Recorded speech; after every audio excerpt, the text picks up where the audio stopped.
another ESPN game last night. The now 2-3 Knicks lost to the now 4-1 Cavs in Cleveland.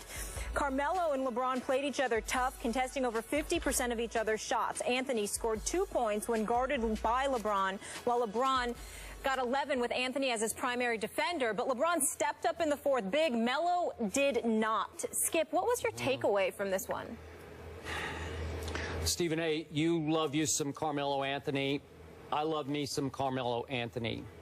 I know it's still early, but my takeaway last night was I was deeply disappointed in Carmelo Anthony when it mattered most. Head-to-head against LeBron James, who was mightily struggling with his shot, Carmelo came up very small for a Knicks team that I think is pretty good. Or let's just say not bad. They're way better than I thought they were going to be. Are they a contender? No, they're not a contender. Could they make a little noise, maybe make some kind of run at the 8th playoff spot? Maybe.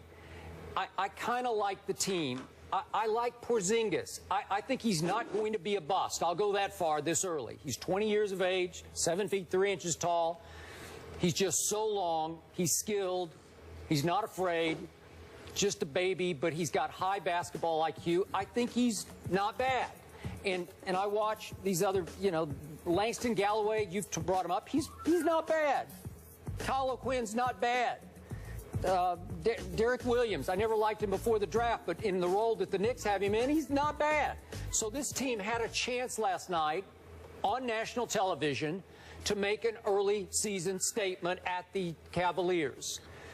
Beat them, and you go to 3-2. So you're 1 point down going to the fourth. You actually had a big lead in the game, but that's okay. You're just one down.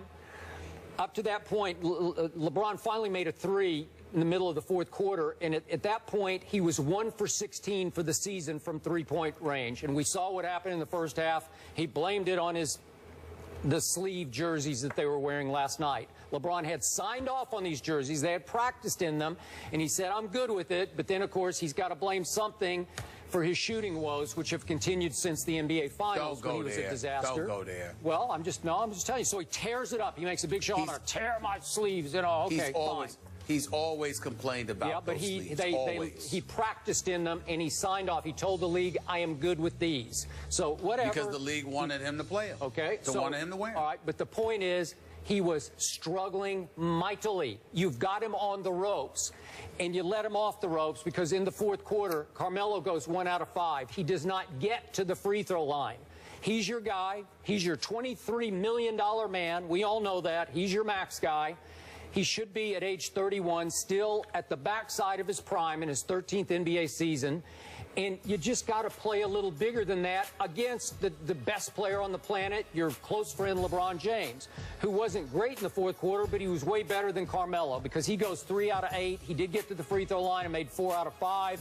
He made things happen. He played with much more energy and urgency than Carmelo did in the fourth quarter. Carmelo just looked dead-headed. He looked dead-legged. And he hasn't been great in the other Knicks games this year. I know Kawhi Leonard did a number on him at the Garden. He does that to just about everybody.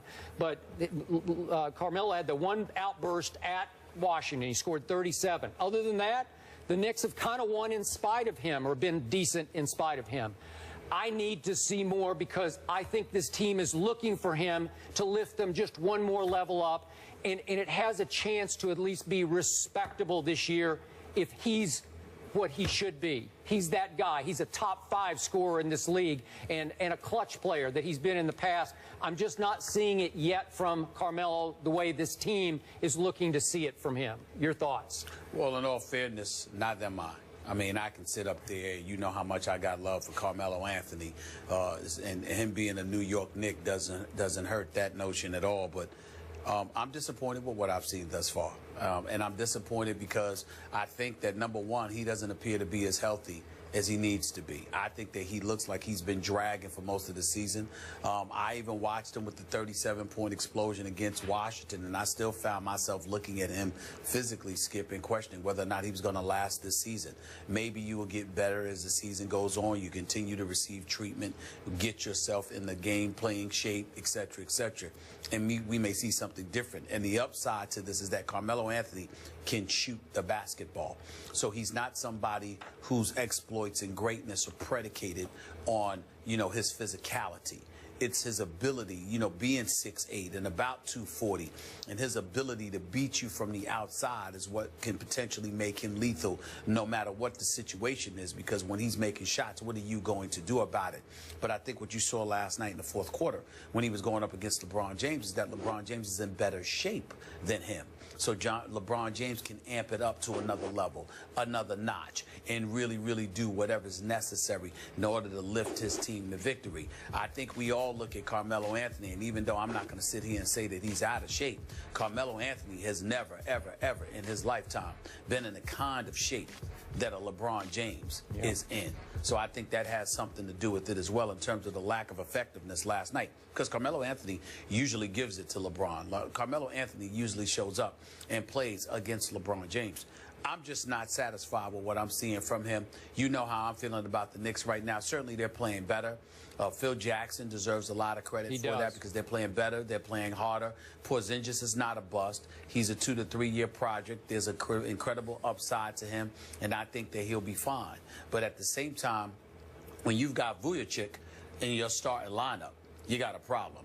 Jerry Grant out of Notre Dame needs to learn how to shoot the basketball. Okay, Porzingis is giving you something. Robin Lopez is marginal. We all know this. And you know, that's all you can go. I mean, what do you want me to go with? The Langston Galloways of the world, the Kyle O'Quinns, the Lance Thomases, the Derek Williams.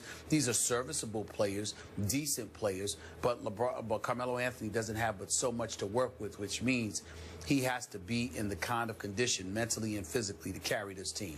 And he's not. So I'm not happy with what I've been seeing from him. I understand to some degree why that is.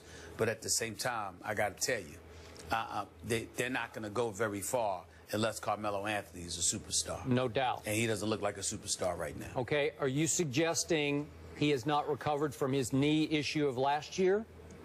I don't think he's fully recovered. Wow. I do not. I'm not saying that the injury is an issue, but I think the injury and the kind of setback it caused him conditioning-wise, I think there's a lot for him to overcome, because even when he didn't have these injuries, Skip, he wasn't known as some conditioning guru. Yeah. And so because of it, now you've got the injury, and then that scales you back. Yeah, you're rehabbing from the injury so you can get on the basketball court and play. But the kind of physical conditioning that you're accustomed to having before, it wasn't great. So why would it be great now? Yeah. Stephen A., my fear, and I'm hoping against hope this is wrong, but my fear is that Carmelo has been beaten down by such losing with the Knicks that they've lost so much that he's starting to lose his love for playing basketball, you know, where you just get so tired and you look around at the 20-year-old next to you and the guys you just listed and you're saying, we don't really have a chance. So you lose some heart for it. You lose some zest for going out and competing every night, because you start to think, even at my greatest, I can't lift this team up. Well, let's put it in let's just put it plain and simple. Carmelo will never admit it because he's too classy to do so. But he knows this team is subpar, to be kind. He knows that. He knows he's not playing with a championship, a squad with the potential for a championship. But at the same time, Carmelo loves his money. In an ideal world, he would love to make his money in New York City while they're winning. In a less than perfect world, he'd love to make his money while he's winning, even if it was someplace other than New York. Now, this is no excuse for people to run away and say that I'm saying that Carmelo Anthony wants to get traded from the New York Knicks, because I'm not accusing him of such things. But I will say this, considering how average they are, if he had an opportunity to get his money, which he now has, because he's making $122 million, and you couple that with him playing for a contender, do I think that he'll cry about departing from the Big Apple? Somehow, some way, I suspect he'll get over. Okay, but Knicks fans don't want to hear that this early in the season. They just think you're making $23 million this year. You know, earn your money. Just earn it. Which is why he won't say a word about it, and he probably ain't even thinking about it because it's too early in the season. Not to mention the fact that they do look better than they did last year. Yep. But at the same time, they're just not a championship contender. And when you're in a weak Eastern Conference and there's debates as to whether or not you will even make the playoffs, you are the epitome of sorry. And it just comes down to that. So that's a reality that he has to deal with. He wanted to take the money. He got the money. Nobody can knock him for that. But the price that came with that was staying with the team that's ions away from being a championship contender. And he's going to have to deal with that. And so are New York Knicks fans like myself. It's sick to my stomach as it makes me for this team not to be competitive. I have to hold on to a little bit of hope. They do look better than they did last year, and they are playing harder. So I'll give them credit for that. But that's about all they're getting from me. All right, we'll leave it there.